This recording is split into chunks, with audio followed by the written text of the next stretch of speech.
Welcome to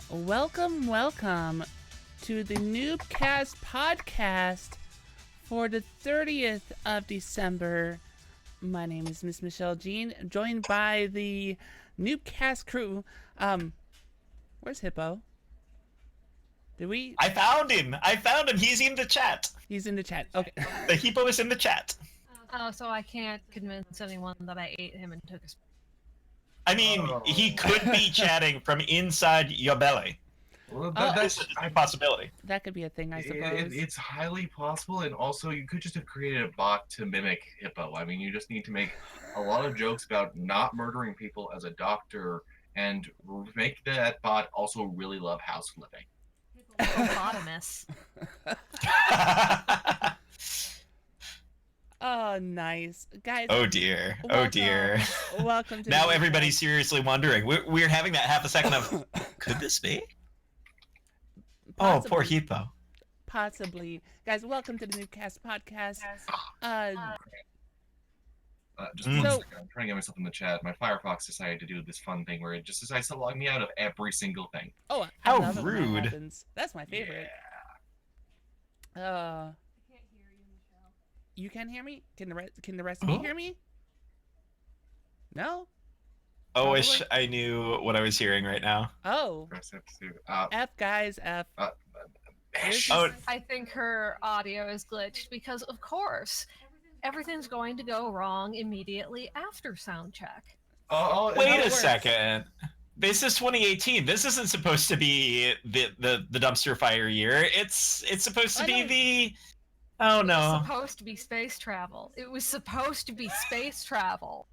We did get hoverboards. Let's just do We this did get quick, guys. hoverboards. Hold on. And you're still muted. No, I'm not muted. I'm Nothing. not muted. Hold on. Should we do intros while you fight with your microphone? Oh, that's no fun. Okay, that's fine. I can read some lips. See, the funny thing is, the chat can actually hear her, and we can't. So something went screwy with That is exactly why I don't do push to talk. That's why I do not do push to talk when we do this podcast. For that reason. And now we're back. Guys, welcome to the show. Welcome. It would not be a podcast if we did not have technical problems. Isn't that right? Mm-hmm. It's the beauty of running live. It is. It really is. Screw it, guys. We're doing it live. I suppose we can go ahead and start welcoming people to the show, such as Theor Craft. Welcome back to the show. That's 2 shows in a row. Thank you very much. What's going on? What have you been playing? What's the go on? So I'm sure it'll get touched on a little bit later with, as we do a recap of topics. But I have been playing Destiny 2, trying to finish out some achievements and collections and things for the holiday event. I figured it'd be easier to try and get 5 pieces of armor than it would be to try and get 10,000 alcoholic drinks in Guild Wars 2, but Priorities. I take it Miss Michelle is trying to get herself completely plastered in Guild Wars? That's a good assumption. And Grey Moon's been helping her. It takes a village to get a Mish extremely drunk. Well, that many drinks, you need a whole village. Oh my god, 10,000 drinks? You have to be logged in. If you did it by yourself, you had to be logged in the entire time, the event's going on, actively trying to grind out drinks. No, you need a village to get you drunk. It takes a village. Destiny 2, at least for most of the achievements there, you might want a friend or two, but that's about it. The thing that's been driving me nuts about it is the fact that to get the special armor collection, it's loot boxes. So it's randomized whether you're going to get what you want versus get a bunch of shit. This is all going to tie back to our conversation about the end of the year, isn't it? Ooh. Oh, yes. Oh, yes. But anyway... Anyway. Also, Rit Row, allow me to clarify for you really quick. proper pronunciation is Vita. Moving on. Chat's trolling him. Well, see, the thing is I think someone missed when we actually posted in Discord the PlayStation ad where it was pronounced the PlayStation Vita. In the PlayStation ad. Absentee parents do not count. I have adopted the system. It is mine now. I can call it what I want. You are allowed to be wrong. I now need to get one so that I can call it the PlayStation Fred. Okay, I'm okay with this. You have your PlayStation friend. I have my PlayStation friend. I'm good with this. So how have you been doing today, Dizzy? Why, things have been amazing. Yes, Been having a lot of fun. Well, I think all of the energy from the holidays has suddenly come up now because, I don't know, I was out of it for a good portion of the holidays. I don't even think I got like a happy holidays tweet out for Christmas or anything. Like, I was just doldrums, complete doldrums. Some cool things have happened. I got a crock pot. That was pretty neat. crock pots are good. And I talk about this like it's, you know, not the coolest thing in the universe. I'm actually kind of excited about it because it's also a pressure cooker, and I'm going to nerd out, and it's going to be amazing. I'm going to be cooking Mama, except I'm not going to be Mama. I'll be cooking Papa. I guess that works. Yeah, I think that's what you're going to have to call it. Yeah. Other than that, been playing a lot of Final Fantasy VIII. I got through a game in 3 days, which is absolutely amazing. So we went through Parasite rather quickly. That was enjoyable. And now we've got a larger RPG in our list. Probably still not going to take as long as it took for Persona, but I don't think it will. I don't think anything could take as long as Persona. I think you could grind out WoW and all the expansions, including End Raid, in a shorter amount of time than it takes to get through Persona. I mean, I could actually clock the hours to get an accurate. My playthrough was about 141 hours. To be fair, I'm pretty sure I ended up putting about 400 hours into Fallout 3, and even Mass Effect Andromeda took me 93 hours. Yeah, it depends on how in-depth you want to get into it, what sort of priorities you want to make. If you're the sort of person like me where I can't help but not be able to make choices and sit there awkwardly like, oh gosh, if I do this, am I going to be able to get my companion up on the next day? I just don't know. I don't remember what day she's supposed to be around. Maybe it'll be a holiday. I don't know. And spent like 20 minutes, especially on early game, just waiting out those things. Surprised how well optimized it was, all things considered. But And yeah. now Persona 5R is looking at you in the distance. It's Uh-huh. Uh-huh. Yeah, I saw that headline. I'm like, oh shit, we just lost Dizza again. At least with that one, I mean, if I play Persona 5 again in any version, I promise you I will play without reading all of the dialogue, which will cut like at least 50 hours out of the gameplay. Holy cow. It's all dialogue. Well, Maybe you should just bring another streamer along to like voice act certain parts for you or Oh my gosh, that would be so much fun, wouldn't it? Just have a party of people playing perfect Persona people. Ah, man, I wanted more alliteration, but I got There stuck. would have to be drop in, drop out though, because I don't think anyone is crazy enough to come along with you for the entire fucking thing. That I could would- work though. I could see that working. I would be inclined to agree with Crafty though. That's a lot of hours. Like Oh my goodness. there are D&D campaigns on Twitch that are probably shorter than that and allow for people to do the drop in drop outs just because of the amount of time that's involved. It's true. It's true. I got a couple of really cool games for Christmas, and I am happy to say that I have a PC version of Monster Hunter World now. Excellent. So some amount of multiplayer / raid, what would you call it at that point? Nostalgia? Yeah, raid nostalgia will definitely come up. I do Yes. miss some of that. I miss cooperating in combat in games. Like Guild Wars 2, I enjoy how big everything is, but I never get the feeling that like what I am doing is immediately impacting the other people around me in Have world you bosses. actually done like the raids in Guild Wars 2 or the dungeon? No, I haven't spent the time on those ones. Yeah, I mean, you've got that. You got Living Worlds stuff going on with that. But and some of the other MMOs, since that's kind of the leading edge of as far as what actually impacts what's going on in the world, and how it impacts other people. They're getting better about it, but I get what you're saying. Yeah. But I think it's more accurate to say, even though there is some of that good material in Guild Wars 2, I haven't taken the time to enjoy it in something, and Monster Hunter just seems like it's that experience in its purest form without anything else around it. So it definitely appeals to me, and I'm very happy someone decided to give it to me as a gift, because I never would have gotten it for myself. Mm-hmm. But I feel like I'm going to lose a lot of time to it. Yeah, that sounds about right. That sounds very accurate. Yeah. Well, uh, sounds like you got yourself enough to keep you busy for a while. Yeah, until Persona 5 ends up dropping some additional material. And then we'll be ruined forever. That said, then, Dizette, welcome to the show. Yeah, good to be here. Yeah.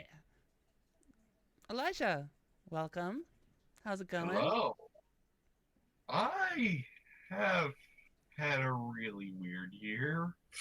But I'm doing okay now. Good. I'm doing okay now, so that's good. And What have you been playing? that's it. You all know I always come with something. Usually I come with something neat. It might be broken, but it's neat. This time I come due with something that's just broken.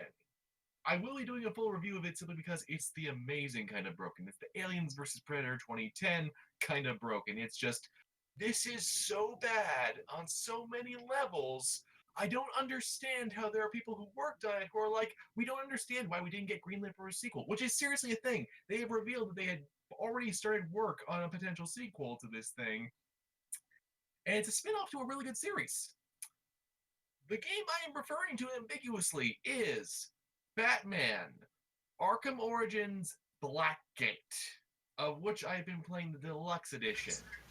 For those who don't know, Blackgate was meant as the handheld spin-off. It was originally released for 3DS and for Vita. Except here's the problem.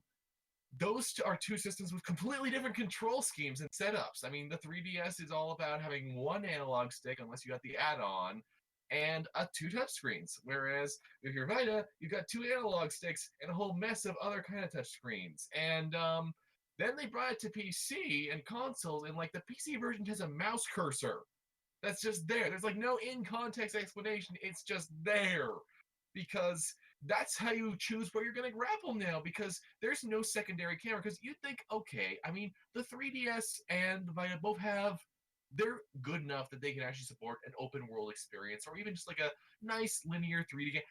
Ninja Gaiden games have been run on these systems. It's like, you could do this, right? No. They opted for making it 2.5D, but everyone except for you uses the 0.5.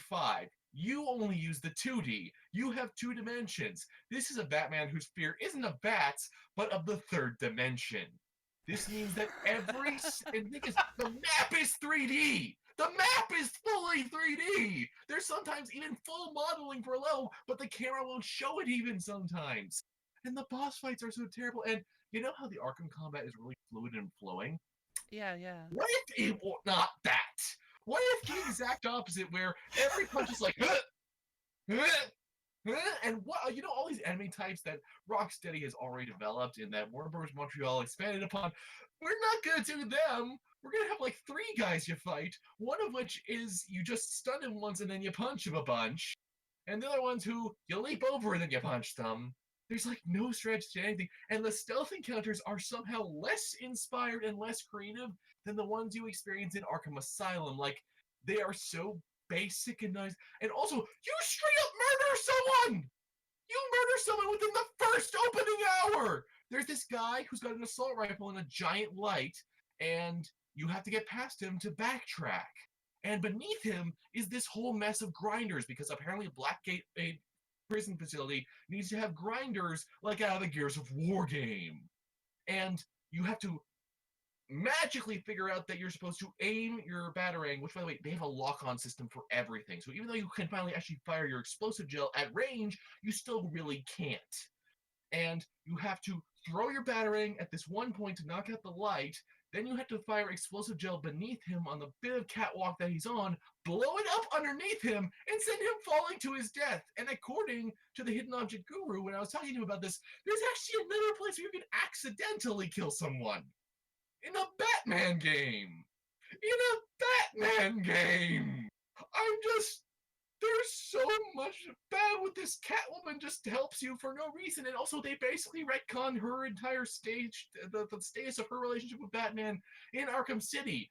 They have so many confusing things, and the cutscenes are comic book, but there are 3D in-game cutscenes, but they don't animate the lips ever. There's every step further, it gets worse. There's no fast travel. The map system is not I told you, the levels themselves. Do we need to cut you off before brain damage sets it? I'm on last point. Yeah, right. Last point. So the map is fully 3D. The environments are portrayed in 2.5D. How do you look at the map in the menu system? In 2 dimensions, isometrically smushed on top of itself. So that whole rooms overlap, and there's no way to even individually select them. It only highlights the room that you're in. So you can't even figure out how to backtrack unless you stop and start the entire way. I experienced this for 2 hours just last night, because okay, you know what? I always do an Arkham game in January. So no one talks about this one. Let's see what it's like. It's like, what have I done? But apparently it's blissfully short, so I will actually try and get it done for review. But in case you were wondering, yeah, don't play Arkham Origins Blackgate. Well, I can't say that I ever really planned to play that. Of course, I'm not a big fan of the Arkham Asylum games in the first place, so... Yeah. Although the way that you described it, I kind of picture it as Paper Mario, except you're Batman instead of Mario, and instead of bouncing around everywhere and being reasonable and fluid and being a platformer, you're in a 60s disco and you're dancing around like you just took a shit ton of LSD. Yeah! I forgot the best part. So do you want to know who made this game? Who? Armature, the people behind Recore and Metroid Prime. Oh, that's just sad. Yeah, the granddaddies of 3D Metroidvania. It's I don't understand. It broke my brain. Anyway. Well, just a reminder that he does this so he can review it, because I can't imagine anyone would voluntarily subject themselves to that type of pain and suffrage. One bleeds for their art. Says the woman who ground out a legendary in Guild Wars. Is that what you've been doing? What have you been up to, Mish? Well, no, hold on. It's been a while since I grinded out a legendary weapon. It's no. Besides Guild Wars, if you've been on this channel at all in the last week and a half or so, you have seen a lot of space exploration. Recently, Frontier, the developers of Elite Dangerous, had released an update to Horizons that gives new lighting updates and new abilities and such with exploration and missions and abilities and everything else that... Your volume is low. My volume is low. Yeah. Why is my volume low? Weird. Technical difficulties galore. Indeed. Here, what if I just talked into the microphone this way? Would that work? Yeah. Yeah, that distortion, not so much. God. No. Anyway, the no, the game itself, like, there's a lot of updates, so I've been exploring that, and it's been a lot of fun. We just wrapped up making like 10 million credits, and just after we wrapped up stream on Friday, I upgraded the ship. So next time I play Elite Online with the stream, there'll be a new ship and everything else. So that's been fun. Been playing that along with, of course, Guild Wars. Apparently now I've got to play Final Fantasy 10-10-2. Thanks, Izza. Because apparently Dizzy wants everyone to waste their life on obnoxiously long games. Hey, I might not want an obnoxiously long game. Maybe I just think that the costume system is a really good way to make different classes, and maybe I think they're really cute, okay? Well, he's not wrong. He's not wrong. My goodness. But so yeah, it's been Elite Dangerous, it's been Guild Wars 2, it's looking forward to Final Fantasy X, and of course, because of Crafty, I've now got some Pokemoning to do again. I Yes! Let's Go Eevee. So right now I've got Let's Go Eevee, and I've got a Pikachu trailing behind me, so I've got both. I've got the best of both worlds right now. It's kind of great. I figured, for the holiday season, might as well get her something obnoxious. Yeah. Although I'm a little jealous of you with Eevee. I ended up having to get Pikachu by default, and now, we can trade the Pokemon that we're missing between each other, which is really nice, but I feel like that's the case with all of my friends. I am like the one person who has Pikachu, and everyone's like, oh, my Eevee is the cutest ever. I'm so glad I did this. And I'm sitting here with Pikachu like, thanks, guys. This is not what I wanted, but y'all had to go and do that, and I wanted to feel like I wanted to be a part of the adventure with you, so here I am with my Pikachu, who, in fairness, is actually kind of adorable, but... Pikachu is... Wow, I'm feeling bad for Pikachu here. I mean, I'm not even into Pokemon, and I feel bad for the little puffball, because, I mean, apparently just, being treated garbage here now. Pikachu. No, I think he's treated just fine. So yeah, that I managed to kill the battery twice on my Switch since getting it. Guild Wars 2 and Elite Dangerous. I happened to notice in chat someone mentioned the fact that I caused them to reinstall it.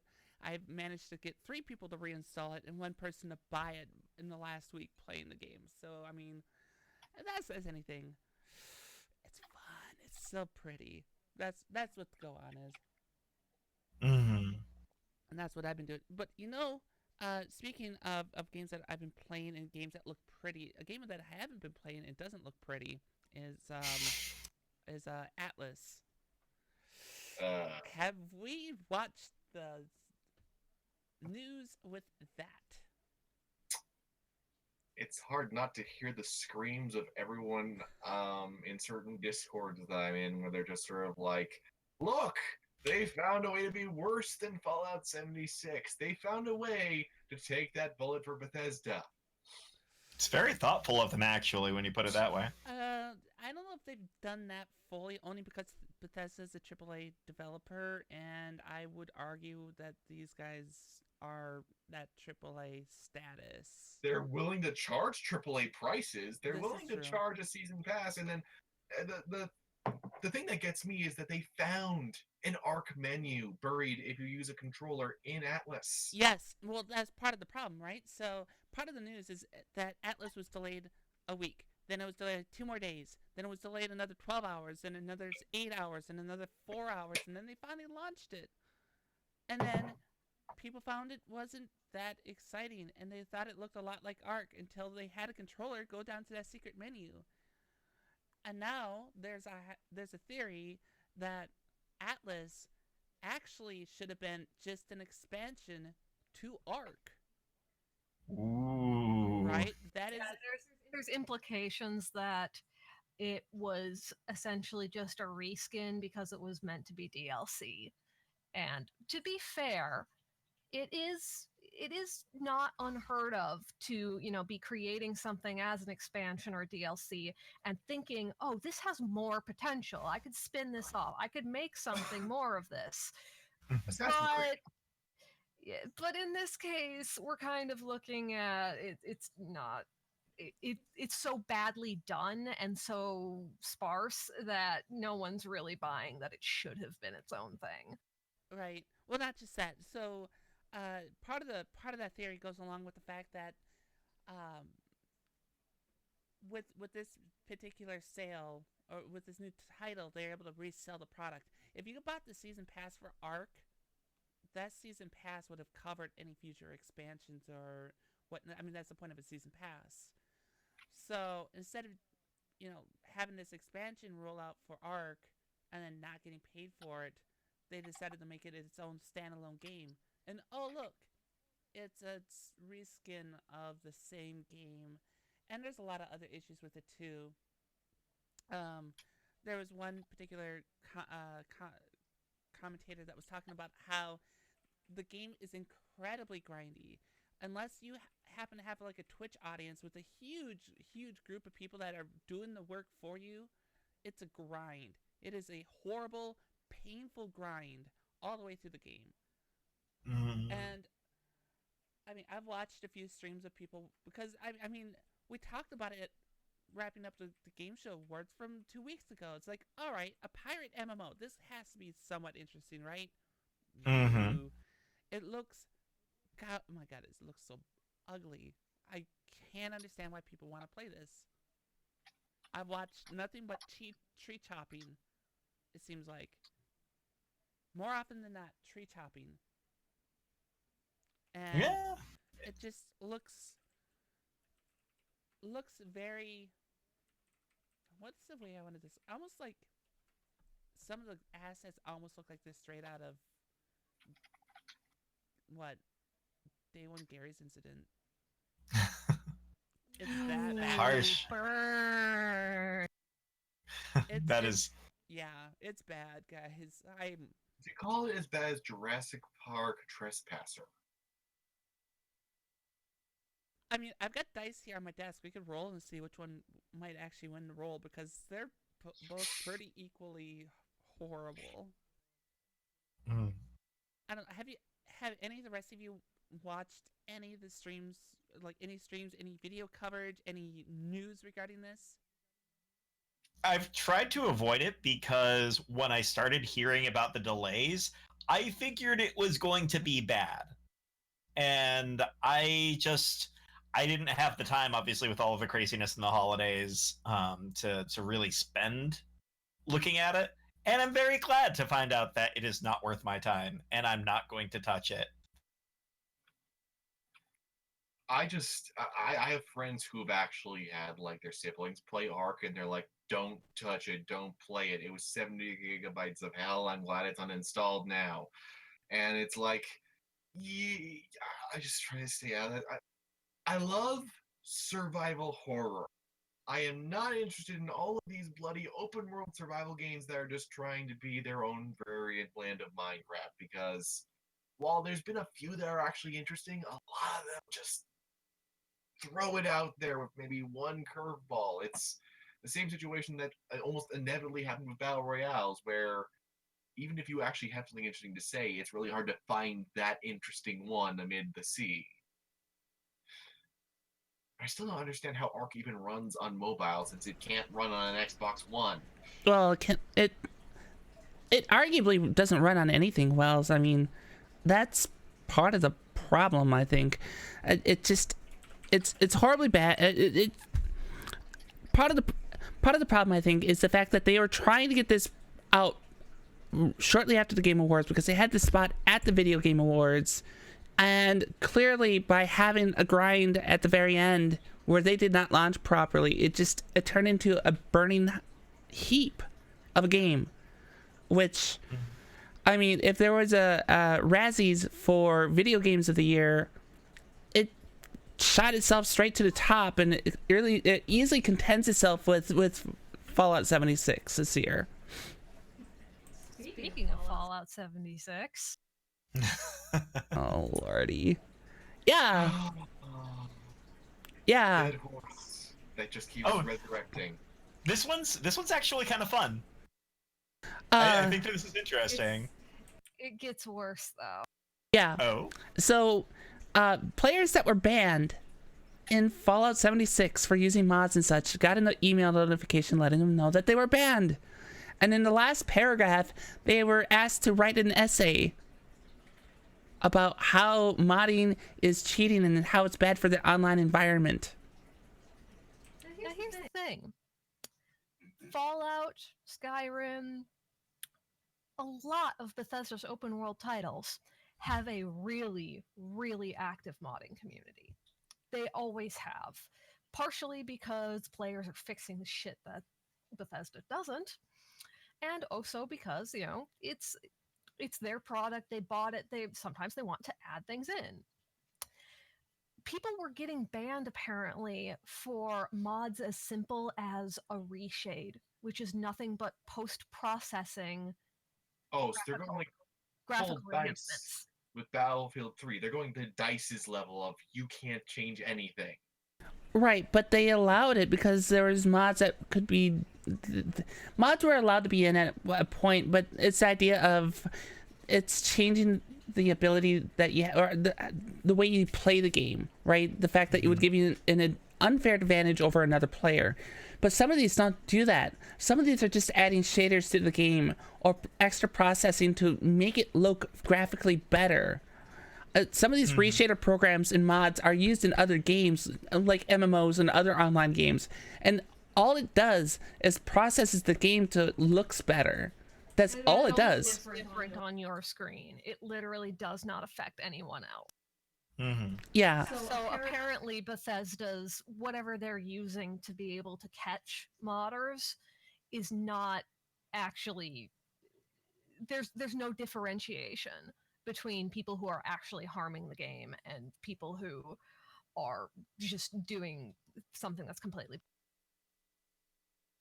Yeah, I think the big question when it comes down to that is why the giant turnaround? And we can say yes, it's online, and because it's online, we're worried that it's going to affect other people. But on top of that, there's this other level because there's been such a strong sense for a modding community because the game itself encourages people to make their own stuff and to make their own world. They even promised mod support.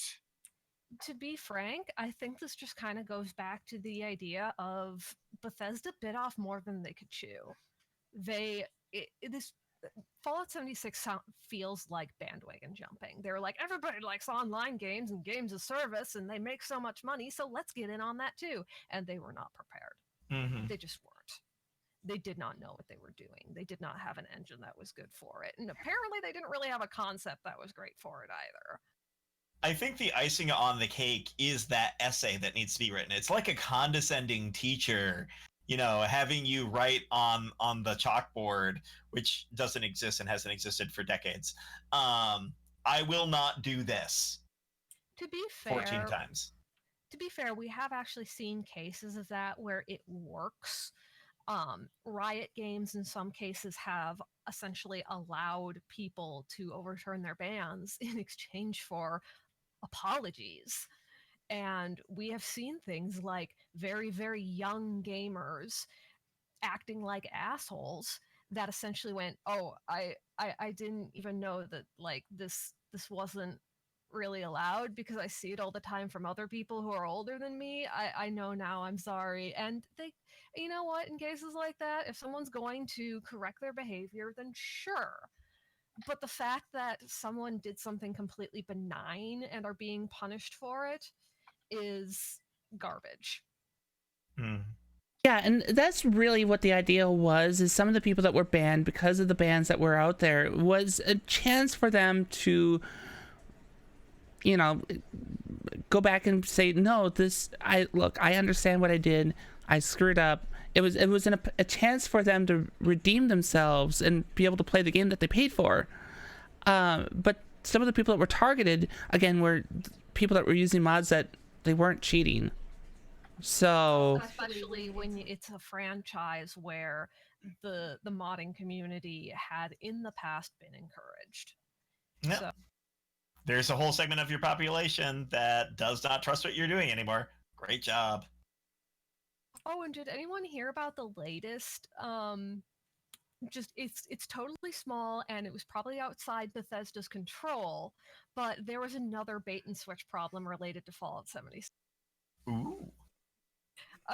So apparently, like in universe, there was the idea that the Nuka-Cola company had at one point branched out into alcoholic beverages and done a rum. And they decided that, especially after the Jones Soda partnership that they did, where they did Nuka-Cola Quantum, and it actually sold really, really well.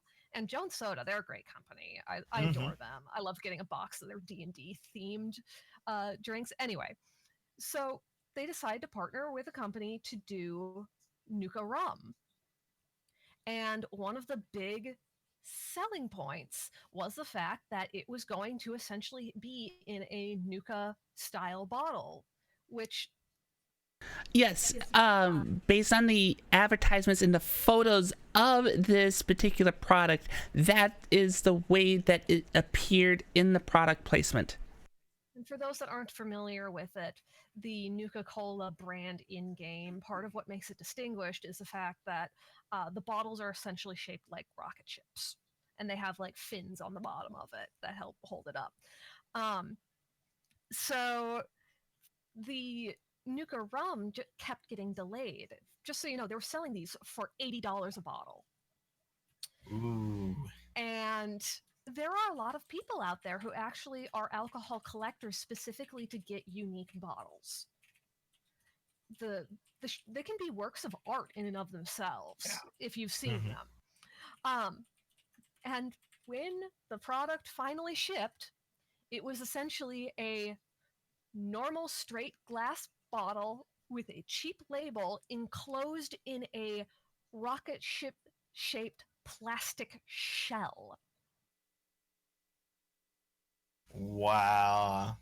Which, if you leave the shell on, you can't even pour the rum properly. It interferes with it and it ends up spilling. Yep, that was a thing. So, to be fair, Bethesda is not a drink manufacturer. This was probably, something utterly outside their control that they had no feedback on, and this is all on the brewer and bottler. But still, the fact that it loops right back after they've had so many problems with the bait and switch with the canvas bag versus the cheap nylon trash bag in their collector's edition, and the fact that the game itself has been getting absolutely lambasted. It's just one more thing on the fire.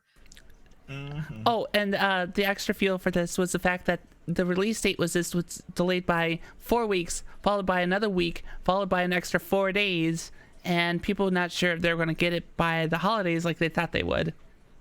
So there's that little extra caveat too. I will be right back with the extra. It's not for me. I hope it's for a thing of Nuka Dark. I completely agree with that. I think regardless of they just, the fact that they've done it again or been involved with something again where it turns into yet again another Bethesda mess. It's People lose faith. Yeah, well they do. Absolutely. Like if there was any goodwill that was ever existent, it's not there now. It just to go back to the days where we could just laugh and not even be angry about backward flying dragons. See, I'd be okay with that. That was good enough for, it was it was broken, but we could laugh and it wasn't a problem. This is just brokenness that is just issue upon issue upon issue. The way I almost view this is if Bethesda was embodied into a single person and they were dropped into a minefield, they've managed to step on every fucking mine in the field. Yeah. It does make me wonder, and I will say this, in fairness, alcohol gets very strictly controlled. alcohol has a lot of regulations that they probably got stuck on. And I could imagine something like, oh, well, we can't make this look like something that a kid would want to drink, so it's got to be in a very basic bottle. And then they come up afterwards and they say, well, I wonder if we can house it in a container that would be interesting to them, or something like that. Like, I could theoretically do that. Considering all of the various bottle designs that we already see out there, I don't think it was a regulation thing. I think it was just a case of, shit, we didn't think about how to do this, and it's going to be more expensive than we thought, so just shove it in a regular bottle and slap some plastic on it. Yeah. So was it rum? Did they knock to give you rum? What? That's what everyone's asking. It was rum. It was a bottle of rum. Yeah. No. I mean Elijah. Was that why they were knocking? No. I Get you your new code. At rum, but just I'm looking at the bottle and it's like this. You can tell it's plastic. I've seen Nuka bottles in the game. They have this really iconic look, and this looks Nowhere near. more like some really weird novelty dildo. I'm serious. It looks way more like that was what it was designed for. Except for the cap. The cap is like the one thing that doesn't fit.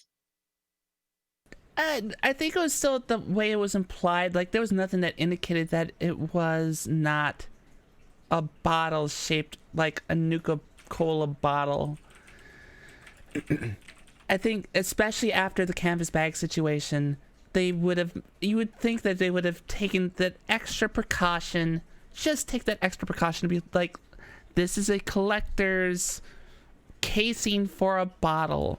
If they would have done that, and the thing is like, especially with an $80 price tag, you're either expecting damn good rum, which according to rum drinkers that have talked about this, it's average at best, or two, if it's $80, you expect the bottle to be in a pretty fascinating bottle, which it's not. It's a generic bottle. A plastic case isn't worth it. The fact that I could drop $10 more and get a bottle of really high-end Japanese whiskey, this is just. Yeah. So, Bethesda and minefields.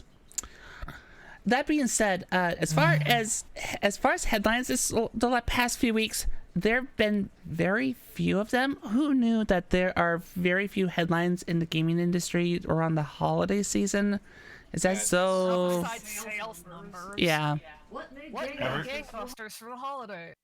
Call of Duty. Pretty much. Open up the champagne bottles. Woo! Pretty much. I mean, it's honestly, it's a slow news week, and the fact that we were able to find these headlines, I think, was impressive in of itself, because there's not a lot going on this, and probably for the next month, like when we start doing the news recaps like this, we are probably going to struggle trying to find the headlines, because there's just not a lot going on. Everyone's on vacation. That's it, I mean, though. there'll be a couple. This is part of the reason that Miss Michelle Jean had the idea that we'd just do a nice brief retrospective overview of some of the big stories this year that ended up sticking with. Yeah. So I think, especially with tomorrow being New Year's Eve, that just going over some of the headlines from 2018 and what they were like, or how it impacted us and whatnot, I thought made a lot more sense. It's a good retrospect of the year and review of it. We can discuss some of those topics again, especially now that some of them we've had time to digest and think about. And Fallout 76, I think, is probably, it was on our list of things to talk about, and just the fact that it was an absolute minefield. It was a disaster from the launch to the canvas bag bait and switch to the brokenness of the game itself. What are your thoughts on this, especially a month and a half after its launch? We found out about it very quickly. It passed very quickly. It passed very roughly.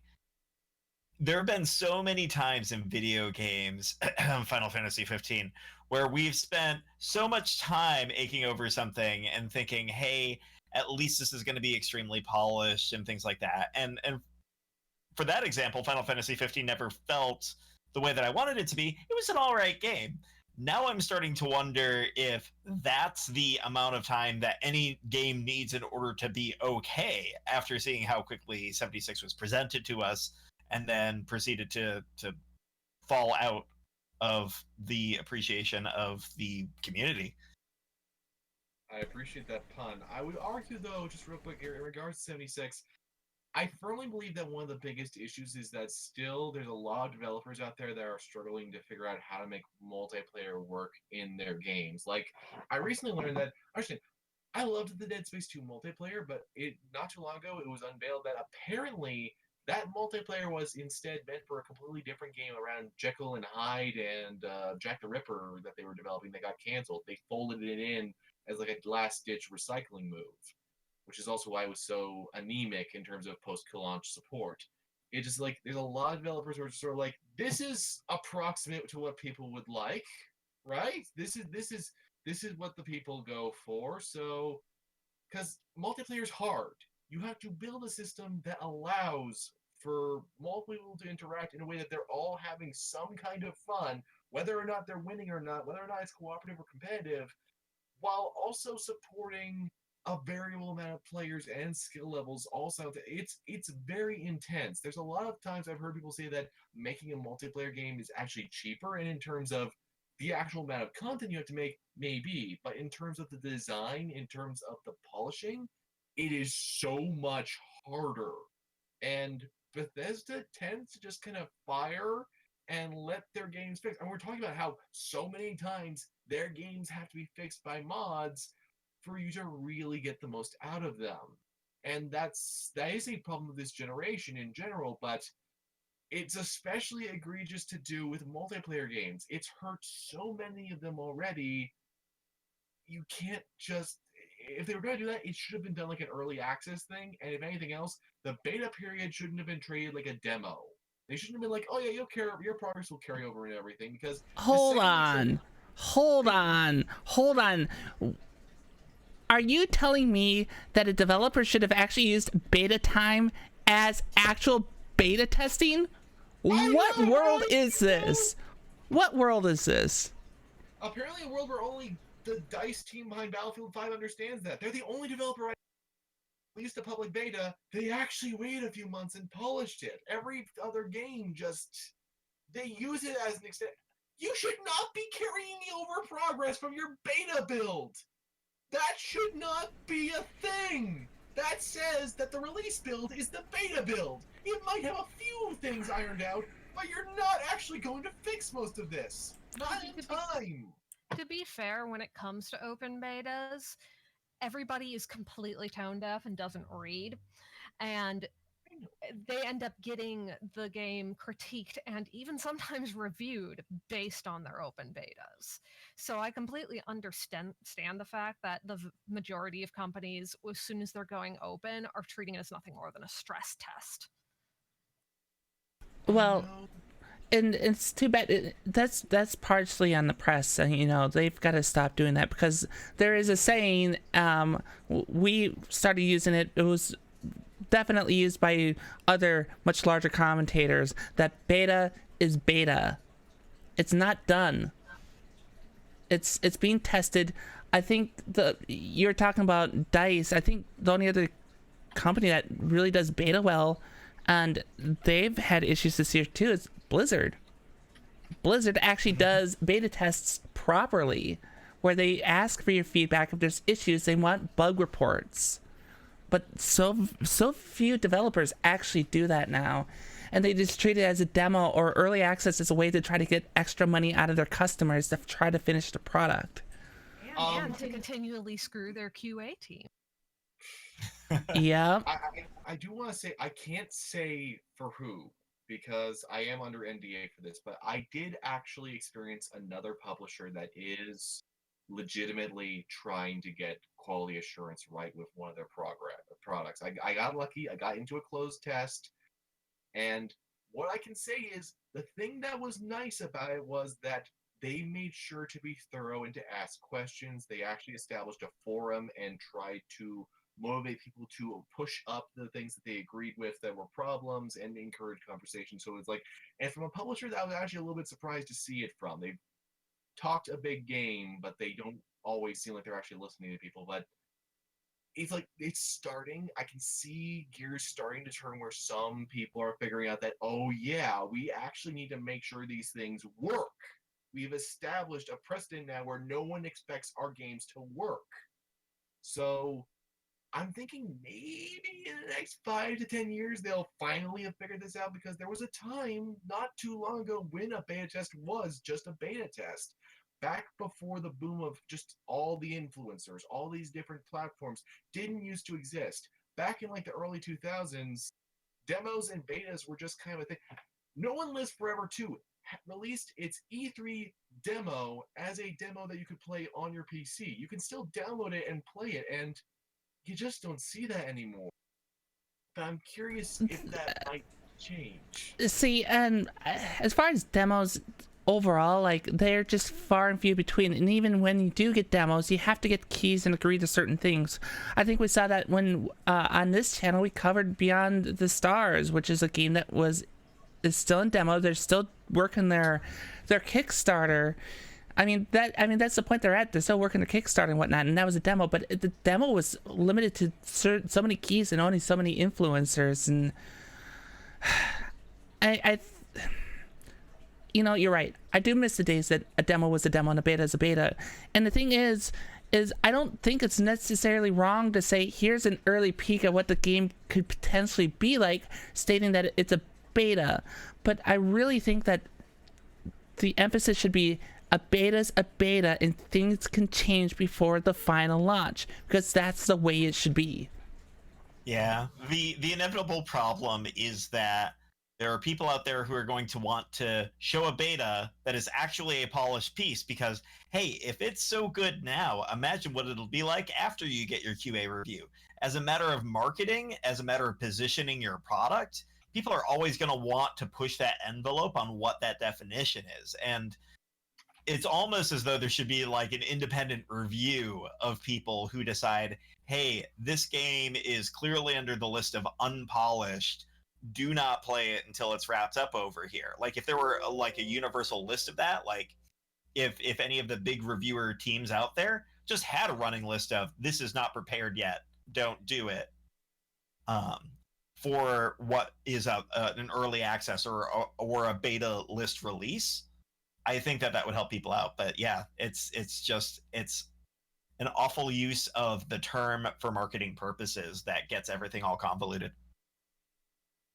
No, I think you're absolutely right. It's a marketing term now instead of, a technical term. I also want to point out that part of what influenced this, talking about the journalistic side, I think one of the other major things is just previews in general. The entire deal with previews in games has always been this very inconsistent thing.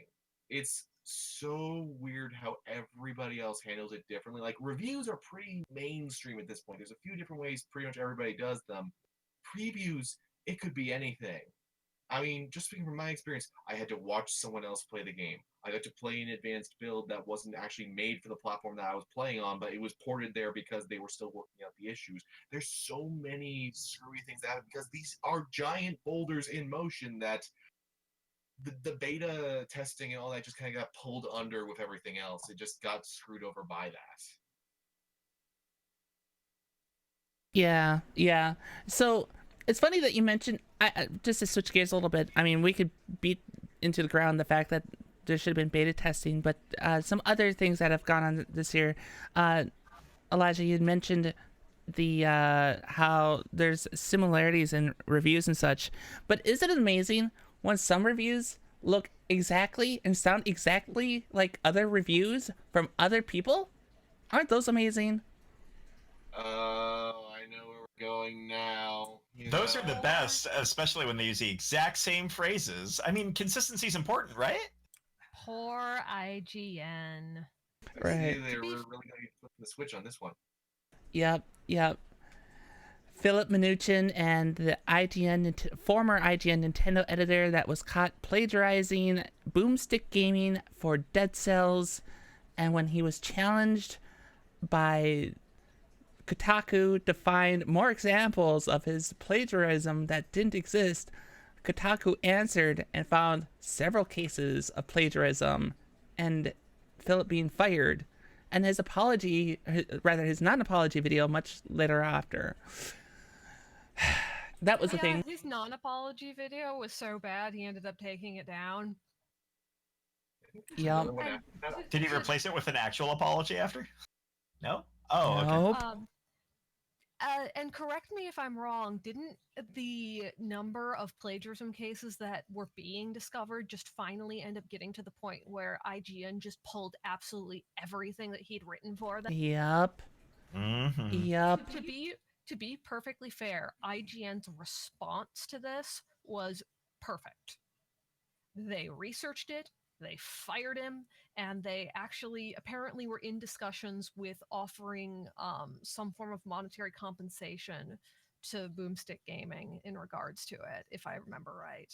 I don't know what the ultimate result was, but there was talk about it. I don't think it was released, but yeah, you're absolutely right, and that is what happened. Yeah, I mean, the larger journalism platforms, like journalistic platforms, I say that with quotes because IGN is what it is, but they did that right. So where I will take stabs at them when appropriate, this is one where I applauded them for their response. They handled it perfect. They as Crafty said, they did everything by the book the way they should have in any case. In any journalistic case where a person's case is reviewed, they're fired, and when more cases are found out, they just go, nope, we're just going to take that entire library out of our archive. So I thought that was well done by them. But you know, I found it interesting, especially with this constant like war between classic journalism and game coverage versus the newer world of game coverage and news coverage and such in the way of Twitch and YouTube, that YouTube and Twitch content creators apparently aren't the same quality as those that write for IGN, but yet they're good enough to plagiarize. Mm-hmm. Yeah, this actually was one of those stories that really stood out to us, particularly because plagiarism is a really big deal, like legally as well. And the fact that this went on for as long as it did, and the fact that this guy was really all unapologetic and found nothing wrong with what he was doing. I know that like Miss Michelle Jean was probably trying to, fight banging her head into her desk after all of her college classes in journalism. Yeah, because so yeah, especially when we have discussions about like game journalism ethics and such in our game coverage, the reason I have such a strong stance on it is because I went to school for journalism. That's what I went to school for. Like, the fact that there's so many things that happen where I'm like, that shouldn't be fucking happening, but you're doing it, just drives me up the wall. It makes me so pissed. I'm not gonna lie. We hear a lot of arguments on a lot of fronts regarding ethics, and ethics is one of those things in any material that you're in, whether it's in journalism in this example, when it's in any transactional business. All of that material is constantly on the mind, and especially with games journalism, you've got this level that you have to think about. You've got the level of how you review, what you choose to review, how is that being influenced, and is that being financially influenced by the people who are involved? There are definitely a lot of different pieces to the puzzle. I can't say that it's perfect. I'm not even saying that it got better in 2018, but I am saying that this is one moment where we could actually have a feel-good, there is something going on right here at this very moment. Hopefully, we'll only continue to see more stories like this. Yeah, I definitely want to see that. And just to comment on the fact that some of the content creators that are using YouTube and Twitch, they are just as credible, they are just as influential, and they have that just as large of an impact, if not a larger impact in some cases. Switching gears a little bit, I think one of the sadder points of 2018, is, at least from my perspective, and I know some other people agree, as far as new platform content creators and the impact they created, was the passing of Total Biscuit, which, after his long battle with cancer, which was well documented and spoke about, he ultimately came to an end and could no longer fight that. Cancer sucks, guys, just for the record. But he was a content creator that made a huge impact, not just in the like gaming creation, but like the way developers were able to make it as developers, and the fact that there are so many content creators that exist because he motivated them. The man had a hell of an impact, and I'll be the first to say that not everything he did or said was probably the best thing to do or the best stance to claim, but it doesn't change the fact that he had a pretty monumental impact on the gaming scene as a whole. The amount of impact that he had by starting a conversation, whatever perspective that he took, and sometimes he took perspectives that I disagreed with, brought to light a lot of different levels. And we speak about gaming journalism and ethics. He was definitely a strong proponent of that, and he took it from a legal perspective.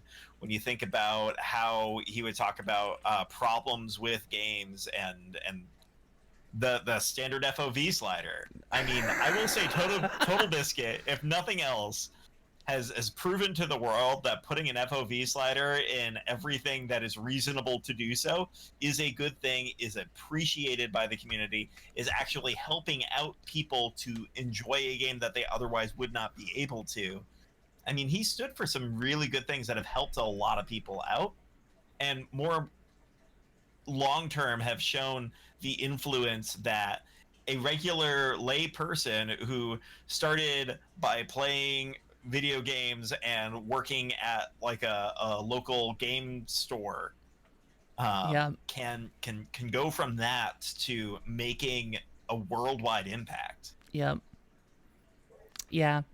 I feel like this is one where you and I stand a little bit more as far as our opinions on it, just because, I mean, we're two of those content creators that had that impact and were motivated to start because of his influence, as it were. And didn't agree with everything that he said, but overall his impact was definitely felt, and he is, despite some of the differences, he is greatly missed. That was definitely a low point in the past year.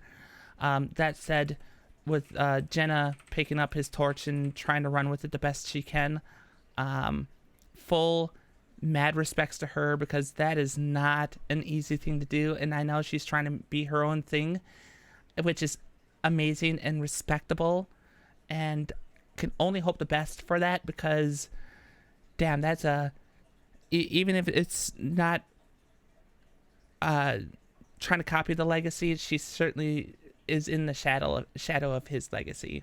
And continuing that positive influence, trying to make positive impact in the world. That's where it's at. And how often do you get to do that with video games? Like, what? Yeah. Nobody could have even imagined that 10 years ago. Yeah. No one. No. So from the lowest point, I think, from 2018, there's still the legal aspects of what happened, and well, there's the legals, there's the acquisitions, there's the closures. How about the people who are making games? Yeah. And how many people were affected by a sudden closure of a studio? Yeah. I think of Telltale in particular, who was hiring people the same week that they closed. which is just mind-boggling that happened. The fact that literally came out of nowhere. They were rolling dice, and they came up snake eyes, and they lost on a contract deal that they were working, and because of that, they had to close their studio and lay everyone off. Correct me if I'm wrong. I'm really sorry. I can't remember the source that I had read it at the moment, but it apparently part of what may have actually ended up sinking Telltale so suddenly were actually penalties written into some of their contracts. Someone had said that the leak that they were working on a Stranger Things project may have actually been part of what bankrupted them. Because a lot of people don't realize that, especially if you're working on a licensed game, leaks can end up resulting in penalty payouts. And from, especially with a small company like Telltale, trying to take on really large franchises, they may have just bit off more than they could chew and agreed to contracts that they could not pay if things went wrong. I don't know, Elijah, do you have anything to confirm that? That is something I've been hearing from a couple different news sources as well. It's a more common thing than people realize, and yeah, just Telltale had an issue with leaks and I mean, think about how awkward it was when they were like, "Oh, we're going to do a second season of The Wolf Among Us." Like almost days beforehand, they had just said, "No, we're not doing that." Almost like as if it was just an apprehensive, "No, no one say anything. We don't want to lose any more money." And the other major issue was not only were they not pulling in a lot of money, but typically when they did, it would be minor. Like apparently the Game of Thrones one, which was actually one of their worst series, if you ask me, that was one of the few ones to make a profit. Whereas a lot of the ones that were critically acclaimed did terribly. There's a reason that Tales from the Borderlands, if you see those characters again, it's going to be by virtue of Gearbox because it's just it apparently did poorly as hell. Same for The Wolf Among Us. I'm actually still amazed they were like, yes, we'll do a second season of The Wolf Among Us. They must have been trying to do some really specific contractual deal to make that happen because it was a thing. That said, I do want to highlight once again because I've been trying to say as much as this sucks, we do need to bear in mind that the people and how are they handling things now? Yes. And I'm happy to say that apparently Skybound has pulled them in. It is official. Skybound is basically turning themselves. They're making a gaming division, and they're just doing themselves as Telltale. I finally got to try Thief of Thieves, and they might actually be a better successor to Telltale. Thief of Thieves is actually a stealth game. It's not just a game where you play a thief. There's some actual lights. It's incredibly basic. It may be as accessible as possible. It's much more adventure game style, but it's not point and click. You actually do the actions. It's just incredibly simple. And now they are going full in on the Walking Dead final season, although they've also made that an Epic Store exclusive unless you already buy it on Steam. So that's a thing. That's a curious thing. Yeah. But that also hints to, though, because apparently Epic is one of your big questions when we're talking about Epic was, are they actually giving incentive to developers? And apparently they are. It seems that pretty much with every agreement to get an exclusive on there, they are either putting funding, marketing, or something else behind it. And considering that Skybound basically hired every Telltale employee who was sitting around and not with a job already, I'm willing to bet they were looking for extra funding. They needed something to help push the game through. So that's a little bit reassuring, hopefully, that that means that they will be able to pay the employees and hopefully maybe take them on in a more full capacity, because if Skybound's really getting into this, then great, because they know there's an open niche and they could actually employ a lot of these very talented people. So that's a thing, and fingers crossed. And for any who aren't there, I'm hoping they land as soon as they can, because it has been utterly insane. And I mean, some studio closures, I found some reassurance in, like, when Visceral Games got shut down, a lot of their studio apparently got moved to EA Vancouver because the problem was the housing market and everything else, because California is expensive, especially towards the city. So moving them to Canada, while a really gnarly thing to do to a family, I understand from a standpoint why that happened. Restructuring is a thing, but just these studios that just flat out vanish is the one that is the gut punch, and Yeah. I'm really they bounce back from that. You But know, yeah, and I'm glad to hear that they've been able to recover like that, and though that looked pretty grim for them, that it turned out as positive as it was. For those that don't remember, Skybound was founded by the same individual who created The Walking Dead, so there's a tie-in to Telltale and the legacy there, and that I didn't realize that was the latest out of that, and it's great to hear that's what happened. Um, with the weight of studios and purchases and closures, like, let's not also forget the fact that Microsoft bought a bunch of indie developers this year too, right? So, Oh, that's true. yep, at E3 it was announced that Microsoft had bought 6 indie developers. They had purchased. oh, not just like to be clear here, we're not saying tiny studios like when Team Meat got brought on to bring Super Meat Boy to the Xbox exclusive. We're talking Ninja Theory, Yeah. Obsidian. Yep. All some really big heavy hitters in the independent scene just suddenly are now going to be for Xbox. Not likely for this generation, but for the next one. Yep. The next one, they're gonna be That, yes. Which is when I was trying to find the 6 studios, that was actually what the recap was stating, is that was likely the move. It was Obsidian, The Initiative, In Exile, Compulsion Games, Undead Labs, and Ninja Theory. Yeah, I think the big question whenever you see a whole bunch of small companies eaten up by a big company is, hey, is this done as a matter of clearing out some competition so that we can do the things that we want to do? Or is this going to be used to enhance what Microsoft's already doing in so many different ways? To be fair, one of the things that Microsoft has always been really, really lousy at on Xbox is exclusives. Mhm. So this is probably going to help them with that a lot. That said, exclusives aren't necessarily the greatest thing for consumers, but to be fair, the whole reason I bought a freaking Xbox One was Halo. Well, see how that worked out for me.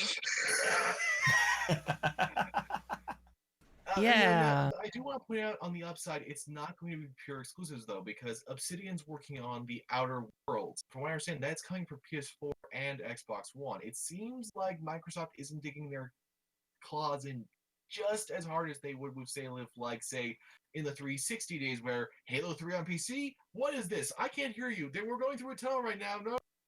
I mean, that's one of the things that always kind of bummed me out about Microsoft and their games division is the fact that they seem to ignore the fact that they have a much, much, much, much, much larger install base of Windows than they do Xbox. And they're still kind of fighting with that because the Windows Game Store, I've heard such horror stories. It's part of the reason that I'm still on Windows 7. Yeah. That is a mess in and of itself. I would say that is infamous at this point, but I mean, there is something to be hoped for in that Microsoft is one of those companies that has a crap ton of money. And putting that behind some of these developers can probably do some really amazing things. I mean, honestly, one of my top games from the last several years was Hellblade Senua's Sacrifice from Ninja Theory. That was absolutely amazingly incredibly done. But at the same time, as soon as you get absorbed into something large, we've all seen a pattern of playing it safe, getting saddled with massive expectations, and when you fail to deliver, even when it makes a profit, even when it makes a ton of money, just because it was below what was projected, seeing studios get dissolved. yeah. There's one potential counterbalance to this though, and that is simply that Xbox Games Pass has kind of changed things. Like the way Microsoft is handling their exclusives now is very different. Ashen, it was like, oh yeah, here's Ashen. It's released. It's out there. It's like how Netflix, dropped some of their more recent movies and TV series. So like, here's this thing now. You can play it. It's very different for Xbox than it used to be, where a new game releasing would be like there would be a massive marketing push, and they would be really trying to get anybody to spend a copy on it now. Whereas now, Ashen just it released. It released on Xbox One. I played a few hours of it, and it was interesting, and it was more niche than you normally would expect from a console thing. I mean, it was a Souls-like, but I was talking about this in the chat earlier. It's like it's much softer visuals. It's actually made it a little bit more accessible, but in other ways, it's more classical storytelling. Like, this isn't something you picture from the publisher who brought you Halo and Gears of War. It doesn't feel like that, but they seem like they're less afraid to try things. They seem to be reaching for more creative stuff, and that just it incentivizes their. Because actually, perfect example. They recently sent out an email to all of us who have Games Pass about how they would have something for everyone for their new lineup, because they had a few new games coming. Like, they had Hellblade coming to it, and yes, if you have Games Pass, obviously play Hellblade, get that downloaded on your Xbox One right away. But they're like, here's this for if you like sports, here's this if you like neat indies, here's this if you like action. We'll see you next month. And it's a very different approach. So if they're getting these studios to incentivize using the Games Pass, and the rumors about there being a digital only Xbox 2 or whatever its name will be, that could lead to an interesting sort of landscape. It could be like what we've been talking about before, where subscription gaming is actually finally kicking and screaming its way into existence. God, GameFly all over again, isn't it? Game Tap. That too. It's one of those things where we've seen expansions and contractions of different business models. The thing that it would not shock me if we ended up seeing a subscription model coming back, particularly in the age where Netflix and things like that have become so normalized. But we also know that it's also been rough because of the fact that MMOs have also given subscriptions to a degree a bad name. Mm-hmm. Yeah, I mean, there's a reason that most of them go free to play. But I can definitely see it as a business model coming back in this age of fury against loot boxes and randomization and games of chance essentially buried inside games that you've already paid for. Yeah, which has been another thing that really dominated the headlines this year, wasn't it? Was loot boxes. And loot boxes and loot boxes, and how the EU has been battling back at loot boxes to the point where Belgium is looking to change their gambling rules, and EA is ready to challenge them on it, which is really stupid. It also says something for how much money they must be pulling in via this model, that they are willing to essentially go head to head against a country. I mean, it is Belgium. It's not the largest country of all of them. And EA is a big company. It still could have a ripple effect across the entire EU, though. Oh, it's true. It's 100% true. I just like that they picked the fight with Belgium of all of them. Well, yeah, Belgium, but the problem is even the what is it? The words escape me right now, but even the is it the FTE? FTC, thank you. They're also, why did that escape me? I don't know why. FTC's brought that up recently too with the issue of loot boxes. So that's now the American market, along with the European market, that is starting to investigate these practices and just what kind of effect it has on players, because so many places are saying that it's gambling. And while these developers are saying, or excuse me, publishers, not developers, but the publisher houses are saying, no, there's no real cash money value to it. Yes, there is, because you are using real cash money to purchase the loot boxes. That is real cash money, guys. Just because the payout isn't real cash money doesn't mean that's not what's going into it. And the fact that it's all random. Yeah, I mean, if you had a quarter machine that once in a million times gave you a bar of solid gold, you would still call that gambling. Right? Yeah. And the fact that it's random when truly there's algorithms that prevent it from being true randomness, right? The algorithms are set in the game where it is more often that you will get commons of things that, and some of those things, how could you not care? Like a great example is Overwatch and their loot boxes. How many people actually give a shit about the sprays? I can't imagine anyone cares about character sprays. You want skins, you want poses, and you want intro clips. That's what you want. You don't want a fucking spray to be included in it, especially when you get 4 of them in a 4-pack box. The thing is, though, at this point, loot boxes have been so in everyone's face that it's finally having an effect. That's something I want. When I saw this topic in our lab, that's something I want to say is that change is happening. Not only did Battlefront 2 give up on its, but Shadow of War has now completely patched them out. They've just basically given up on that entirely. And speaking as someone who played Battlefield 5 day one, actually before day one because of the way EA had it set up, there's nothing like that in that one now. There actually isn't any sort of system like it. So it's like it has been made clear what everyone's already been saying, which is that these things don't actually need to be there. You don't need to do that. And I'm seeing an interesting alternative that's starting to pop up in games, most notably with Battlefield 5, which is that we're not looking at nearly as many season passes. Those are a thing, and there's battle passes and stuff like that for popular games, but they're not coming out at the start. They're waiting until you're invested, till you actually are willing to put down the money, much like what Destiny is doing with its new annual pass thing. But what we are going to see is launches that are more conservative, that unveil new content over time, because that is what Battlefield 5 is doing, and why people were there were some negative reviews about it, and mostly it ground down to this seems smaller than Battlefield 1 at launch. It's like, you're right, because they have to keep providing you with content, and if they give you everything at launch, you'll ignore a lot of that content they just put out there. That's the thing. People just gravitate towards a few they like and then never do anything else.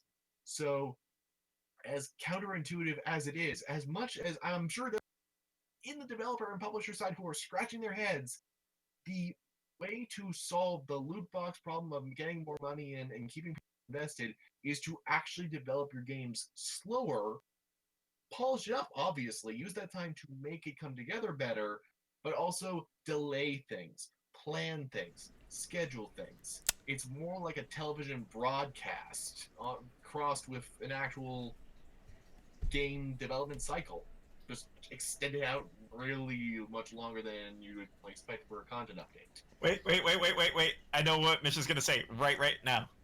Please tell Living World. Well, Living World, yes, because that's what Guild Wars does, and they do it well. I was going to say, no, please, everything you just said, please tell Activision that, because they're trying to get Blizzard to do the opposite of that now, which is that is the thing that Blizzard does well, is their ability to polish up games for a launch, mostly. We won't get into Era 37. That in itself is a whole nother mess. That's a great era. Right? But overall, Blizzard does that well, and Activision is trying to change that habit to try to get things out faster and quicker, and the way you just described it is that doesn't work, and the Blizzard method actually is the one that works. Oh yeah, there's no question. The thing is, though, that I mean, we've touched upon how Activision is really fighting as hard as it can to not actually be progressive anymore, because when it came to when the first DLC expansion packs and everything happened, they were there for that. That anything that involves changing from that, they are terrified. They were actually more actively fighting against it. Black Ops 4, you can't buy the DLC packs individually. You have to buy the entire season pass to actually get everything. And they're doing all sorts of screwy things. Like there's a way you can buy the game where you get $10 off dropping the entire zombies mode. Which means that if you were to buy it that way and then still get the season pass, that means you get even less content for like simply a $10 difference. I'm genuinely wondering. I don't expect it to happen, but I'm genuinely wondering if we're going to see Activision burn themselves out because they're sticking their heads in the sand and just strangling all of their IPs, all of their potential assets, and shaking them for any coin to come out of it to satisfy investors who weren't happy when Black Ops 4 brought in like $500 million day one. Or not day one, but month one. Nuts. Yeah. That you're right. It really just plain comes back to consumers are getting burned out to try and coax that much more money from them. As much as we have places like EA trying to claim, oh, it's not gambling, why are these companies hiring psychologists to help polish their systems to feed off of people's addictions? Why can't we just go back to making something worth buying, putting a price tag on it, and having people know what they're getting? Well, yeah, and I'm with you on that one. That's absolutely what's happening too, and I think we're going to see a lot more of that going into 2019 as far as what happens and what the various governments actually end up doing. Because if you're not going to regulate yourself, the government will regulate you, and that's just the way it is. So I know of a game that's avoided this pretty well and done pretty well for themselves, and by pretty well I mean exceptionally well. And a very good counterpoint's been sitting around as well, and it all boils down to the battle royale in PUBG versus Fortnite. But there's still things that you can buy in Fortnite. But you're right, and let's not forget that there was actually a lawsuit between Blue Hole and Epic Games involving those two, and the idea of battle royale. That was a thing that existed, which the lawsuit existed in a Korean court, not a U.S. court, where the idea of a game like that could actually be called into question, which if that would have happened, it would have set a very scary precedent for games going forward. And to be fair, didn't the Battle Royale, structure exist before PUBG anyway, and they had simply refined upon it, and then Fortnite refined on that? Yeah. It's in the chat right now. People are talking, because there was Hunger Games mods for Minecraft years before this ever happened. Yeah. Well, and the thing is the idea of building on to other games. The thing is like certain genres come out of the idea of a certain game. A great example is Doom.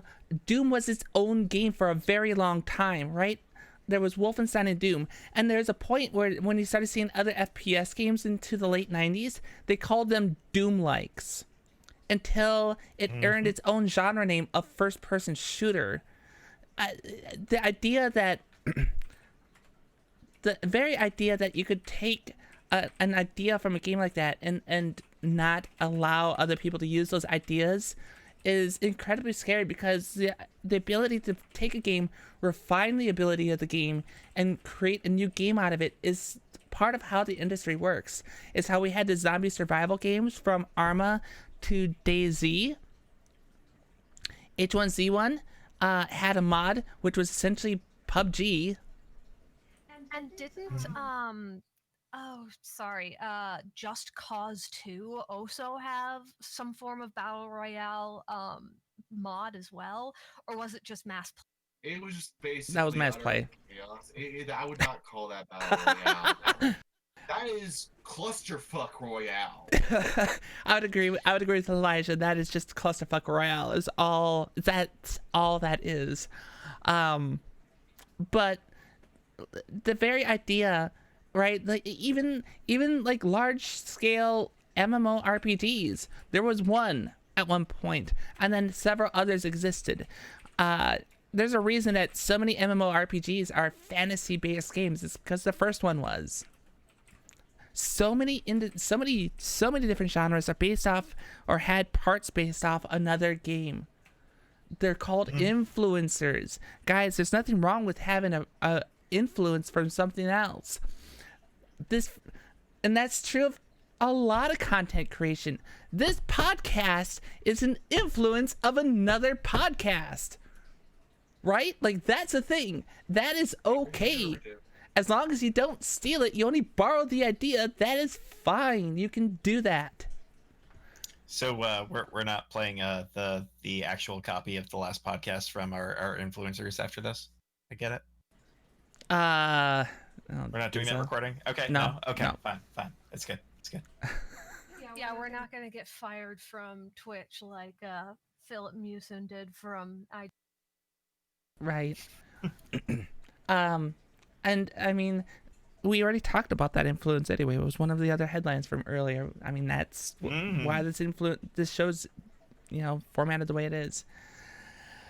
There, as far as like the other things that developers and publishers are doing, the other thing that we're seeing is a migration away from Steam. That's a thing that we're seeing too. And Yeah, talk about something that Epic has been able to take advantage of Fortnite to do. Yep. With the Epic Store launcher, there was the Bethesda Store launcher.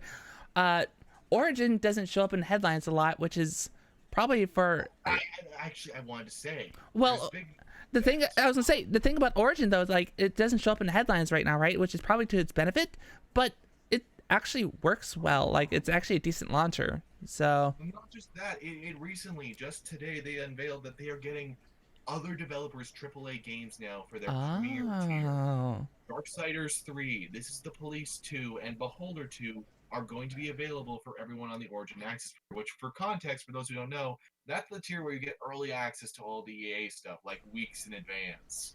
No. And you'll get full access to all of this stuff. So, like, that's how I was able to do Battlefield 5. I just grabbed it for a month, and I got my fill of that. There will be people who will do that for Anthem. It's a really crazy situation where not only does it kind of work as a rental, but it is just, it's opening up a lot of doors, and that also that all the games that end up on there are going to be able to purchase on Origin, which is a double win for them. I do wonder what the monetization and like the cut, the percentages look like. How a game offered on Origin Access makes money off of access. Like how much is EA paying them for? No ideas.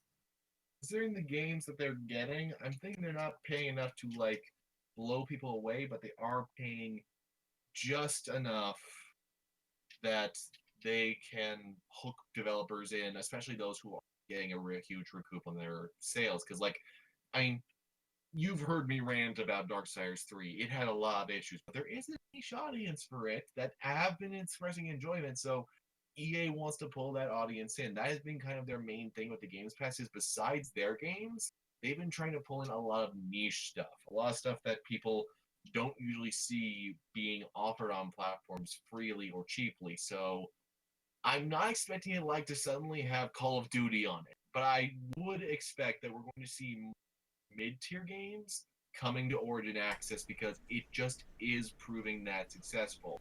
And I'm wondering if there's some sort of revenue split because the fact that they added the $15 tier and the fact they are emphasizing the PC version over their Xbox, which is where they started. They started with EA Access on Xbox, makes me think that they're getting more on PC, which is a coup for them because they started off really rough with Origin, but also means that whatever they're able to offer on PC is way more appealing than if someone were with them through Xbox, or they just gave up on Xbox because Games Pass came out.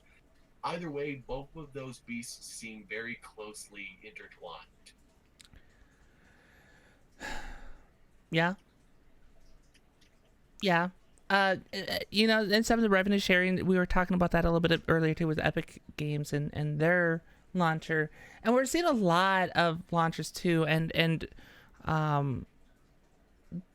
divestment in those launchers. Even the Blizzard launcher, which is something that came out, years ago as a way for you to purchase the various Blizzard games. We're seeing more Activision games pop in there. First, it's just Destiny 2 and COD right now, but how long before other Activision games show up in that library of games, or catalog of games rather? Oh, don't worry. They'll run out of the license on every single licensed tie-in game, and then they'll vanish from all existence. Hell, that's actually one of the most terrifying things for me is Activision having a proprietary system so that they aren't beholden to anyone. because just look at the Marvel games they've done, the Transformers games, the James Bond games. Now imagine that where you can't even keep it on your Steam library and it's dependent to a platform that only Activision controls. No, no, That's kind of terrifying. no, no, no, no, no, no. That's fine. Um, again, so we had this discussion a couple weeks ago, and I'm multi-minded about this. Like, from a consumer standpoint, of it's great to see the competition because competition's great, and it would encourages the various platforms to do better by their customers. That's great. The fact that it's going to take up a good chunk of my hard drive, I don't like.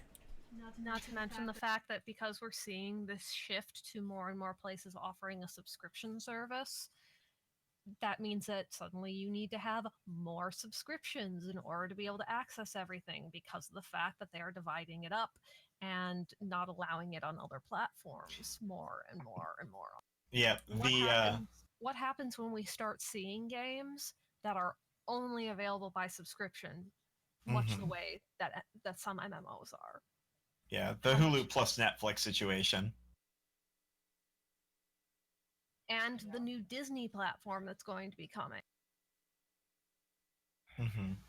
Yeah. I think one important factor to it is that we don't have a subscription model that has every game out there. And so we are starting from a place where things are already fragmented for the places that are starting to do the subscription model. I don't imagine that people will take particularly well to exclusives in that subscription model, but that's years down the road. I think we're going to see in 2019 that this is going to be a direct benefit to the consumer, probably well into 2020. Oh gosh, that's a crazy number to say. Hindsight, right? Oh my gosh. Can I get a Miss Michelle Jean pun? But for now, it's looking good, and hopefully the dastardly plans that we were already imagining come into slow fruition at best. Right now, we're luckily in that state where they're competing and trying to do better than each other, but eventually it's going to swing back to the, well, now we have such a large share, and now we have enough to be able to dictate what we want. And that's the point where you're going to start seeing, a shift, the valley after the peak, where they're going to get bashed by the community again. We hit that with loot boxes. Originally, people were okay with microtransactions because they were inobtrusive and they weren't necessary. And then you started seeing it creep into things that actually gave people unfair advantages. And it just became so egregious with Battlefront 2, with such a massive fucking franchise as Star Wars, that it put the spotlight on it. Yeah, and honestly, that's part of. I think we're part of what we're seeing with Fortnite, especially with things like them getting repeatedly sued by people over dances, despite the fact that things like dance moves have been included in World of Warcraft for decades. It's partially because of the spotlight and the fact that we are seeing this particular game making all the fucking money and everyone wanting their cut. Yeah, and even the scenario right now with the brewing situation between all of these different platforms. Steam had the control over it. Steam, when it was first trying to get adoption for people who didn't want to be stuck in their DRM locks and things like that, they gave massive discounts. They gave massive reasons on price to get in. We're going to see that wave go back and forth a little bit, and it looks like that wave's going to work out in our advantage for a little bit. So while we can, let's go. Yeah. And there'll be a retraction. We're going to see a bunch of these services go away. I mean, just think about the MMO flood that happened after World of Warcraft. There were so many MMOs that came out then that no one even remembers their name now. I some card combat game that lasted like maybe 6 months, and all these different things that got thrown out there. So we're going to see the ones that succeed. They might stick out for a while. I'm really wondering how DC Universe is going to work. That one in particular. I know it's not gaming, but I'm really wondering how that one's going to pan out. So it's going to be interesting seeing which birds soar and which ones crash right into the ground like a gopher. Yeah, no, I completely agree. Um, I think that this review of the year has shown quite a few interesting things, and I think it really shines a light on what we can start looking forward to in 2019 as well. So I want to thank all of you for recapping 2018 with us this evening. But before we do the final sellouts, one last question, and feel free to talk about this to any degree that you want. What are your accomplishments this year? What have you succeeded in gaming or content creation or what have you? What is your milestones? What is your 2018 high points? We'll start with our guest Theo Craft. What was some of your highlights, game or content creation or otherwise? Probably the number of things that I have successfully edited and polished for Unabridged Gamer, and how quickly I can turn those around. And how many invisible walls you've broken in a certain role-playing campaign, you little shit. Apparently, I would have a fantastic career as a QA tester or something, until I got fed up with, being under. QA testing for D&D? Is this a thing?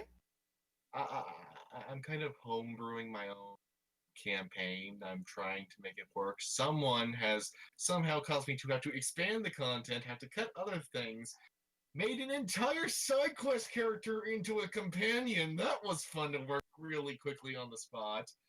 And just it's been an experience. It's been an experience. Can you blame me about the side character? He's ginger. Oh, goodness. There's so many game-breaking pieces, especially when you start going tabletop. Ooh, that sounds like a lot of fun. Polymorph everything. Polymorph everything. Yeah, you should have seen the time that while we were on an airship and polymorphed a Medusa into a turtle, and one of the players in our D&D campaign actually calculated how much fall damage the turtle would take when we chucked it over the side of the ship. Why would you chuck the turtle over the ship, though? Wait, because it was a Medusa and we wanted it No. before it turned back. No. It wasn't a Medusa. It was a succubus. I thought it was a Medusa. No, it was a succubus.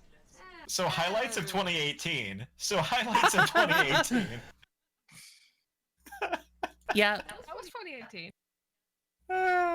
There you go. But otherwise, I mean, the highlight I've had is just plain the fact that I've been able to continue gaming despite my health, and figuring out how to make things work, and definitely arguing with some people about accessibility in gaming, because I used to be one of those young teenage twitch reflexes, piss the hell out of Miss Michelle Jean every time I got my hands on a rocket launcher sort of person, and now I can't always bend my fingers.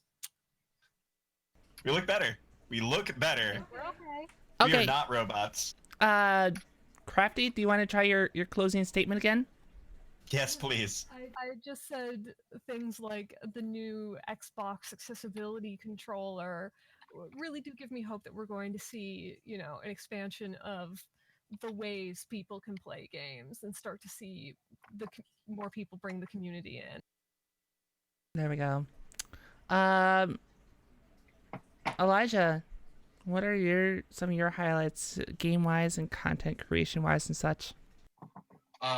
Gaming-wise, successfully surviving craft and dungeon mastering, that has been an achievement.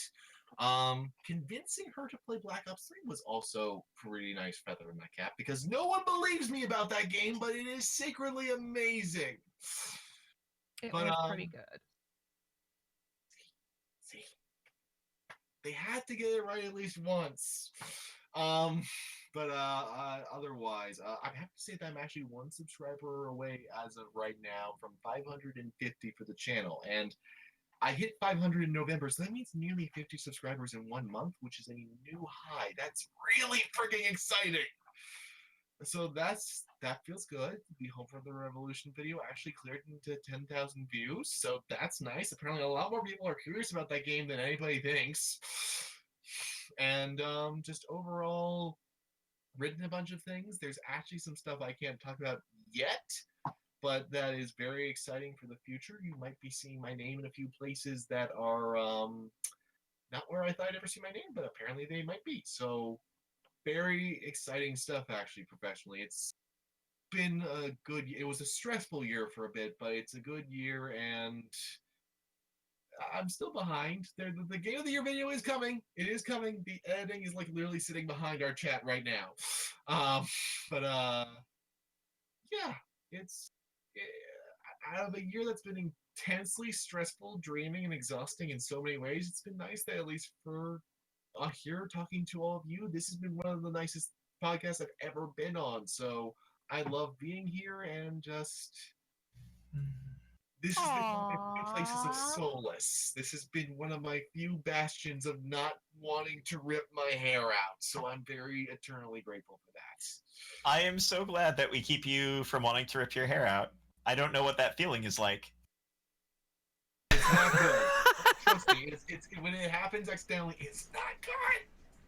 Not. I have never done it voluntarily, but I imagine it does not get better. Nice. Dizza, what are some of your highlights from the year? Actually, not Persona 5. Finishing it and being Finishing it was certainly a highlight. I think going through that process, I learned a lot, and there are certain games that are easier to stream than others. I think that 2018 overall has given me a lot of appreciation for streaming and being able to build a regular commitment and community revolving around Twitch. So I've been very happy with that. The other big highlights, I think, come down to being able to help out people with really worthy causes. Things like St. Jude in April, and then last month, / this month, because it was like a 24-hour marathon that went into December for Boston and Fenway Health. That was absolutely amazing. Between the two, a lot of good was done, and it feels awesome. And I kind of alluded to this before. In any situation where you can take something that is normally just a casual, fun event and turn it into something that is meaningful, that changes lives. We have that in our stories where something touches us in a game, or as selfies, or No, sorry. I'm having to deal with another situation that's time sensitive. I'm very sorry. Oh, no worries. No, you were taking a selfie. It's fine. This is a big moment for you. It's okay. You're not pulling your hair out. It's absolutely okay. But yes, it's any time that you can take something like this and have fun with it, have that enjoyable moment, and make a difference. It's awesome, and I've come to appreciate that a lot this year. I think that's what 2018 has brought in. 2019 hopefully will be a year more of laser focus on making those things better and being able to still take the time out in my personal life to really smell the roses every once in a while and enjoy what's around. Okay. Cool. I suppose my highlights are also due here.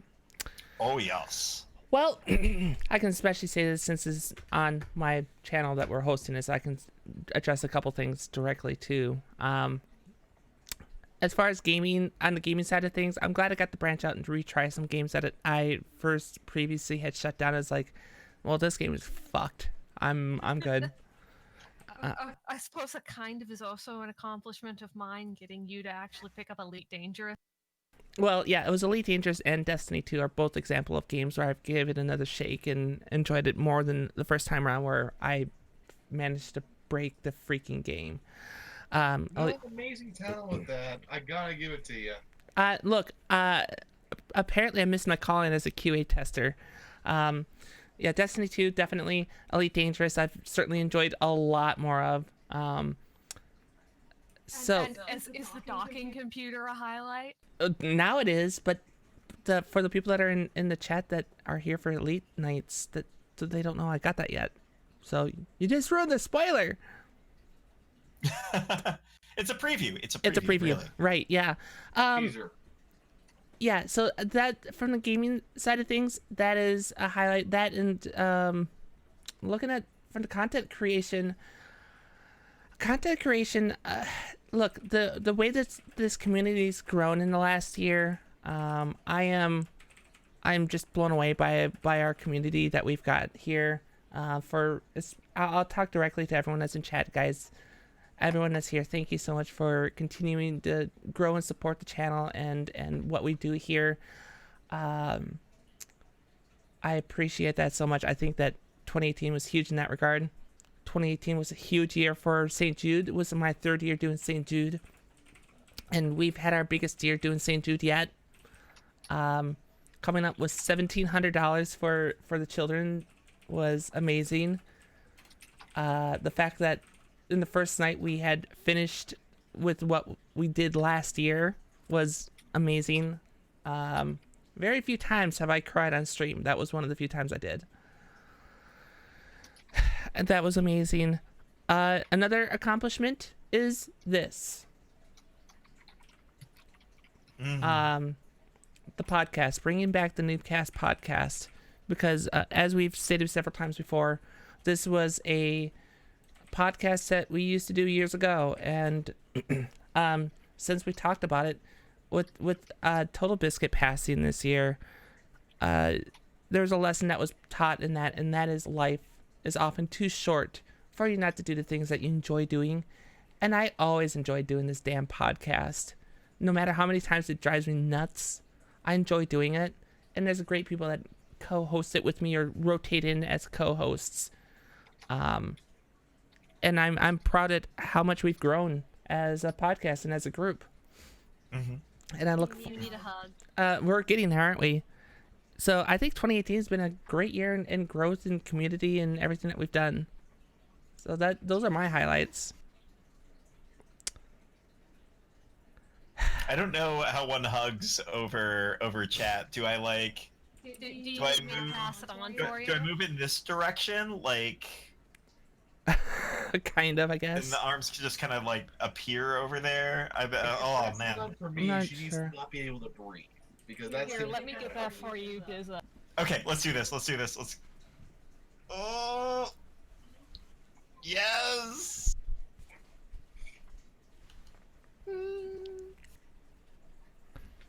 And for those that didn't know, yes, Crafty's in the same room as me, so Spoilers. spoilers. so yes, those are the personal highlights of 2018, guys. It's been a great year in those respects. Despite the lowlights, there's certainly been some amazing highlights too. That being said, looking forward to 2019, we should talk about some of the stuff that we've got coming up. So this is our sellout point. Crafty, do you have anything that's coming up in your wake that you are working on? I show up when you ask me to. She'll be showing up on the Unabridged Gamer channel. That is still a thing. That is happening. It's like We'll figure that out eventually when life stops punching you in the face. that would be lovely, wouldn't it? Yeah, I gotta watch out for that life character. All right. So OP. Yeah. I don't know. Elijah, what do you got coming up on your channel? Well, the Game of the Year video where I talk about my 2 Game of the Years, which you caught a bit of last stream if you were here or if you're watching the video on YouTube. But that's coming up, and then I am going to be diving into a variety of weird games, several of which I've been playing. So you're going to be seeing some adventure games, like I said, Cognition and Thief of Thieves. That's going to be coming up, and because it kind of frames itself like the weirdest, most bad shit adventure game, I guess Arkham Origins Blackgate also technically counts as that. It counts as many things, abomination above all else, and overall, just it's going to be an exciting year because getting the feedback that yes, talking about that weird stuff is what people want is like, okay, you've opened the door. We opened this can of worms. Now we're gonna line it, and it's going to be full of very, very weird games. Oh gosh. Should Also, I have been wearing something over my eyes? Is this Bird Box? Probably. But also, Jesus. there will be more streaming of terrible games. That will be finally happening hopefully in January. Things should finally calm down enough that I should be able to stream on Fridays again. So, and we will be doing Resident Evil Operation Raccoon City because now I have the PC version thanks to a certain very generous bald fellow who Oh, helped I'm ensure that I will stream sorry. it. I'm sorry. And it's going to now it's on PC. So now we shouldn't have any of the issues that we do now whenever I try to stream a console game for some reason. So there's going to be plus all the DLC. So we'll not just be doing the main campaign. There's a whole extra set of 6 more missions. It's gonna get weird. The world is welcome. Yeah. Well, I guess that's something to look forward to. Dizzy, what do you got coming up on your channel? Great question. There are a couple of things going on. I am planning on some sort of New Year's stream tomorrow. I'm not sure if it'll go all the way through everybody's New Year's because there are a lot of people in a lot of different areas out here, but we'll do something fun for that. Playing a lot of Final Fantasy VIII, and of course, now that we've got Monster Hunter World, thinking about some opportunity to do something a little bit different, maybe get some multiplayer action. So definitely check things out on the Twitch channel. In addition, my birthday is coming up soon, and that usually means that we've got a 24-hour birthday stream.